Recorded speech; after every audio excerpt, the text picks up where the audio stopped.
والسلام کا روز معراج رب ذوالجلال نے اس انداز میں قرآن میں بیان کیا، اور اس انداز کو آج اگر دیکھا جائے تو اس سے کئی الجھنیں حل ہوتی ہیں۔ آج وہ لوگ جو نبی پاک علیہ السلام کا تعارف پیش کرتے ہوئے قرآن مجید فرقان حمید کے وہ مقامات جس میں رسول اللہ صلی اللہ علیہ وسلم کو بشر کہا گیا کہ عبد کا لفظ رسول اللہ کے لیے بولا گیا، اس سے غلط مفہوم یہ بیان کر کے لوگوں کو کہتے ہیں دیکھو قرآن میں ان کو عبد کہا گیا، قرآن میں نبی کو بشر کہا گیا، تو وہ بھی ہماری طرح کے عبد ہیں، ہماری طرح کے بشر ہیں۔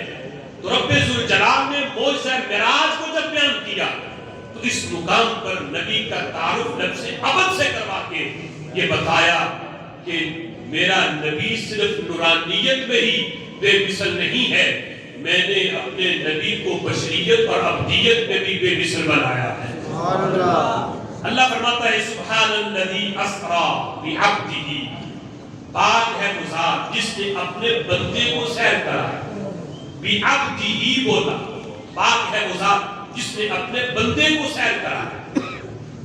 اب یہاں پہ ابھی آپ نے سنا کہ معجزہ معراج اتنا عظیم ہے کہ حضرت آدم علیہ السلام سے لے کر حضرت عیسیٰ علیہ السلام تک کسی نبی کو یہ عظمت نہیں ملی۔ حضرت موسیٰ علیہ السلام کو یہ شان تھی کہ دیدار نہیں، صرف کلام کرتے تھے کوہ طور پہ جا کے، رب ذوالجلال سے ہم کلام ہوتے۔ اس انداز میں اس سے بڑھ کر دیدار کی عظمت اور دیدار والا تحفہ یہ کسی کو نہیں ملا کہ حالت بیداری میں سر کی آنکھوں سے رب کے جلوے دیکھے ہوں۔ یہ ہمارے آقا علیہ السلام ہی کی عظمت ہے، ان کی شان ہے۔ اللہ نے اس معجزے کا جب ذکر کیا وہ اللہ فرماتا ہے پاک ہے وہ ذات جس نے اپنے بندے کو سیر کرائی۔ اب دنیا کا قانون یہ ہے کہ جب کسی کو بہت بڑی ڈگری دینی ہو تو اس کے القابات بھی اسی لحاظ سے لیے جاتے ہیں۔ مثال کے طور پہ ایک بندہ پی ایچ ڈی کا امتحان پاس کرے تو اسے انعام دینے کے لیے اسٹیٹ سیکرٹری یوں بلائے کہ اب میں انہیں بلا رہا ہوں جنہوں نے میٹرک میں اتنے نمبر حاصل کیے، تو آپ کہیں گے کہ پی ایچ ڈی والے کو اس کی میٹرک کی حیثیت سے نہ بلایا جائے، یہ تو اس کی شانی نہیں۔ جب انعام اتنا بڑا ہے تو چاہیے یہ کہ بڑے القابات ذکر کیے جائیں، اسے ڈاکٹر کہا جائے، اسے بڑے بڑے لقب دے کے اس کا تعارف کروایا جائے۔ تو چاہیے تو یہ تھا بلا مثال و تمثیل کہ جب انعام اتنا بڑا ہے، معجزہ اتنا بڑا ہے، تو رب ذوالجلال نبی پاک علیہ السلام کے کسی بڑے منصب کا ذکر کرتا۔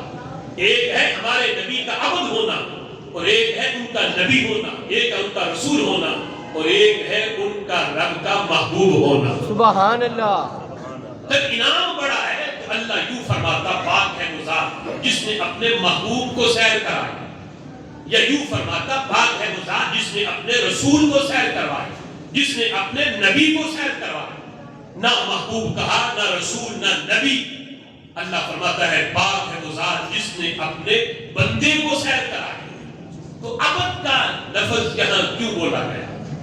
کروڑ حکمتیں ہو سکتی ہیں اس میں، لیکن رب ذوالجلال بتانا چاہتا ہے بلا مثال و تمثیل، اگر کوئی بندہ پی ایچ ڈی اس نے کی ہو، اسے کوئی سیٹ مل جائے جو اس کے صرف بی اے کے لحاظ سے ہے، تو ہم کہیں گے زمانے والوں یہ سیٹ جو اسے ملی ہے یہ تو صرف اس کے بی اے ہونے کا لحاظ کیا گیا، بقیہ پی ایچ ڈی کے لحاظ سے سیٹ اور ہے، وہ شان اور ہے۔ تو رب ذوالجلال نے اس مقام پر لفظ عبد بول کر بتایا دنیا والوں کو کہ ان کے لفظ عبد سے مقابلہ کر کے ان کی عبدیت کو اپنی عبدیت پہ قیاس نہ کرنا، تمہاری عبدیت اور ہے، میرے نبی کی عبدیت اور ہے۔ سبحان اللہ۔ میں معجزہ معراج کو بیان کرتے ہوئے انہیں عبد سے ان کا تعارف کروا رہا ہوں اور بتا رہا ہوں میں نے ان کو لا مقام پہ بلا کے بغیر حجاب کے جو اپنا دیدار کروایا ہے، یہ انعام ان کے محبوب ہونے کے لحاظ سے نہیں ہے، یہ انعام ان کے نبی ہونے کے لحاظ سے نہیں ہے، یہ شان جو انہیں ملی ہے جو یہ تو صرف ان کی عبدیت کی وجہ سے ہے۔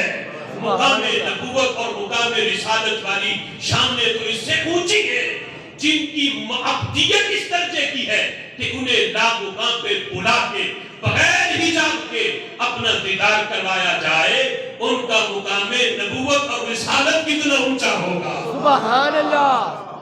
یہ انعام جو انہیں ملا یہ تو صرف ان کی عبدیت کی شان ہے، جن کی عبدیت کا کوئی مقابلہ نہ کر سکے ان کے مقام نبوت اور رسالت کا مقابلہ کیسے ہو سکتا ہے؟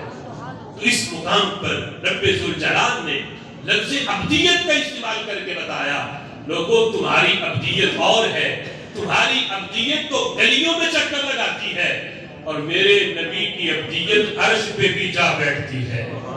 لہذا قرآن کے اندر جو ان کے لیے لفظ بشر ہے یا ان کے لیے جو لفظ عبد ہے، اگرچہ اس لحاظ سے تو اشتراک ہے کہ عبد ہم بھی ہیں، عبد ہمارے نبی بھی ہیں، ہمارے آقا بھی عبد ہیں، تو رب ذوالجلال نے فرمایا اس عبدیت کے اشتراک کو لے کر اس سے مقابلہ نہ کرنا، تمہاری عبدیت اور ہے، میرے نبی کی عبدیت اور ہے۔ ان کی عبدیت تو یہ ہے کہ کوئی نبی اور رسول بھی ان کے مقام عبدیت تک نہ پہنچے، مقام نبوت اور رسالت اور مقام محبوبیت کا مقابلہ پھر کیسے ہو سکتا ہے؟